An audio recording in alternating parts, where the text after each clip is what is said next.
Hi everyone. In this video tutorial, we're going to look at media, society, and beauty. Specifically, we want to see how the media constructs the kind of perfect image or perfect beauty that it expects society to follow. Later on in the video, you'll be introduced to a model whose name is Cameron Russell. This is her here. She's in a TED Talk video and she's going to talk about her experiences, and she's going to talk about how the media, the modeling agencies, and everybody involved in the beauty industry creates this image of beauty.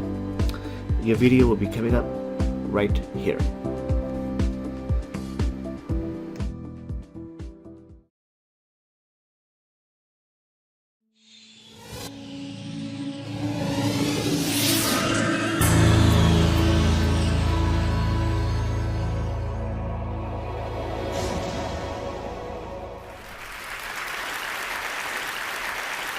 Hi, my name is Cameron Russell, and for the last little while, I've been a model, actually for 10 years.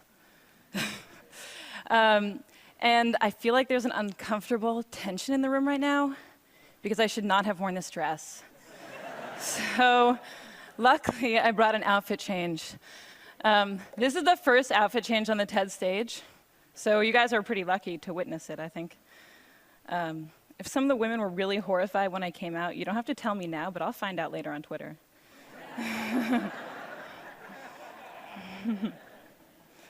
I'd also note that I'm quite privileged to be able to transform what you think of me in a very brief 10 seconds. Not everybody gets to do that. These heels are very uncomfortable, so good thing I wasn't going to wear them. The worst part is putting this sweater over my head, because that's when you all laugh at me, so don't do anything while it's over my head. All right. So why did I do that? That was awkward. Well,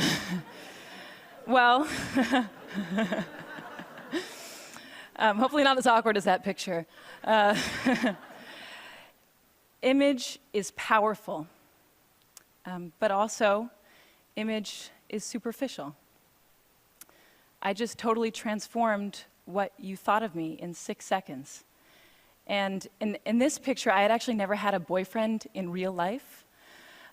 I was totally uncomfortable, and the photographer was telling me to arch my back and put my hand in that guy's hair.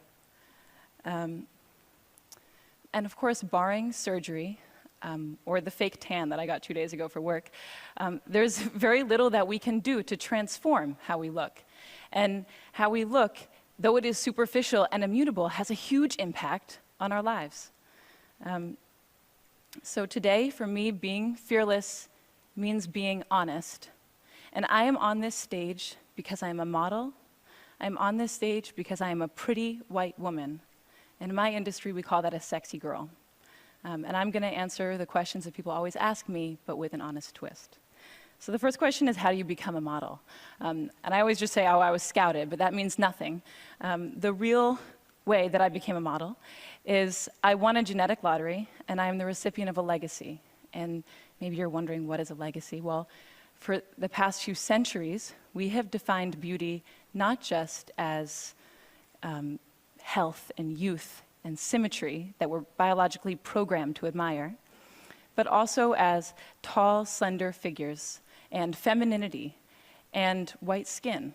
And this is a legacy that was built for me, and it's a legacy that I've been cashing out on. And I know there are people in the audience who are skeptical at this point, and maybe there are some fashionistas who are like, wait, Naomi, Tyra, Joan Smalls, Lu Wen, and first, I commend you on your model knowledge, very impressive.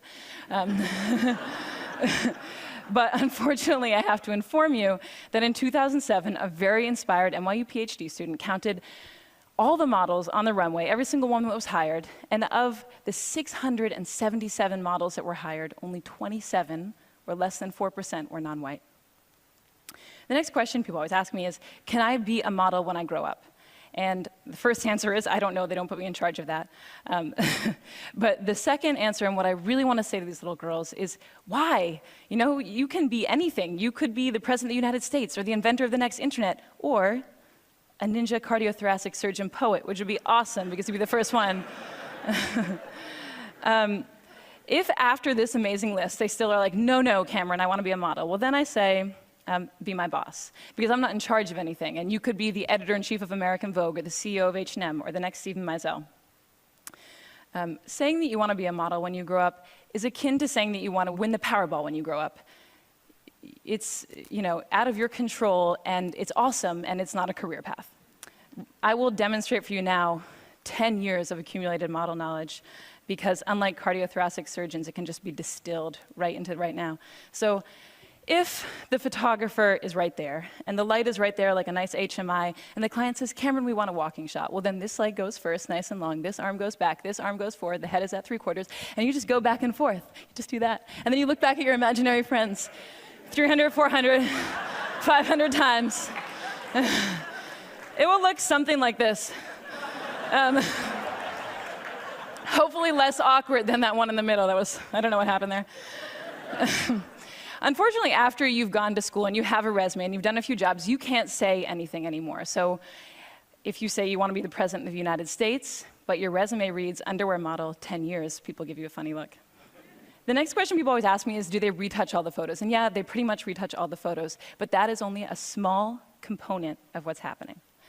This picture is the very first picture that I ever took, and it's also the very first time that I had worn a bikini. And I didn't even have my period yet. I know we're getting personal, but you know, I was a young girl. This is what I looked like with my grandma just a few months earlier. Here's me on the same day as this shoot. My friend got to come with me. Here's me at a slumber party a few days before I shot French Vogue. Here's me on the soccer team and in V Magazine. And here's me today. And I hope what you're seeing is that these pictures are not pictures of me, they are constructions. And they are constructions by a group of professionals, by hairstylists and makeup artists and photographers and stylists and all of their assistants and pre-production and post-production.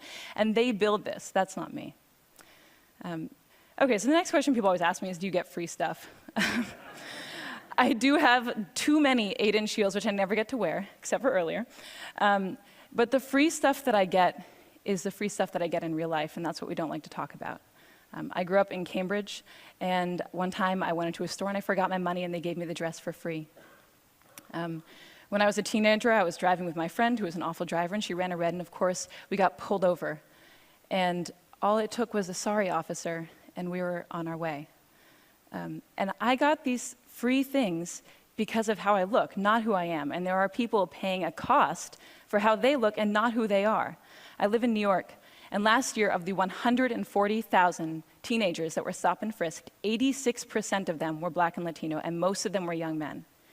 And there are only 177,000 young Black and Latino men in New York, so for them, it's not a question of will I get stopped, but how many times will I get stopped? When will I get stopped?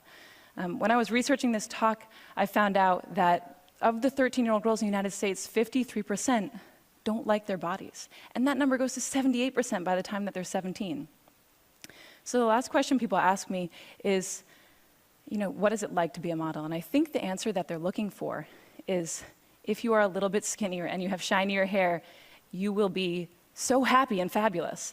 And when we're backstage, we give an answer that maybe makes it seem like that. We say, it's really amazing to travel, and it's amazing to get to work with creative, inspired, passionate people.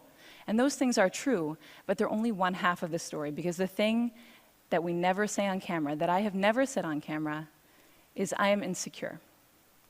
And I'm insecure because I have to think about what I look like every day. And if you ever are wondering, you know, if I have thinner thighs and shinier hair, will I be happier? You just need to meet a group of models, because they have the thinnest thighs and the shiniest hair and the coolest clothes, and they're the most physically insecure women probably on the planet. So when I was writing this talk, I found it very difficult to strike an honest balance, because on the one hand, I felt very uncomfortable to come out here and say, look, I've received all these benefits from a deck stacked in my favor. And it also felt really uncomfortable to follow that up with, and it doesn't always make me happy. But mostly, it was difficult to unpack a legacy of gender and racial oppression when I'm one of the biggest beneficiaries. But I'm also happy and honored to be up here, and I think that it's great I got to come, before 10 or 20 or 30 years had passed and I'd had more agency in my career, because maybe then I wouldn't tell the story of how I got my first job, or maybe I wouldn't tell the story of how I paid for college, which seems so important right now. If there's a takeaway to this talk, I hope it's that we all feel more comfortable acknowledging the power of image in our perceived successes and our perceived failures. Okay, thank you.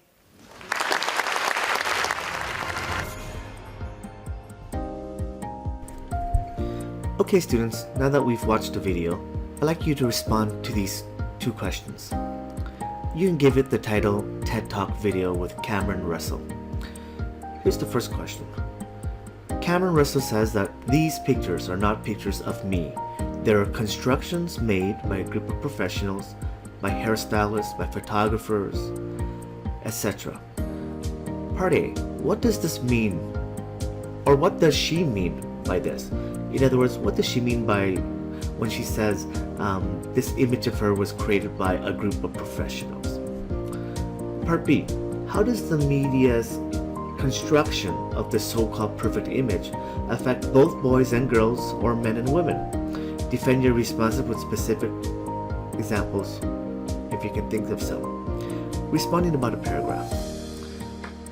Number 2, in your own view, what is society's current attitude towards beauty? Do you think this needs to be changed, or do you think it is fine the way it is?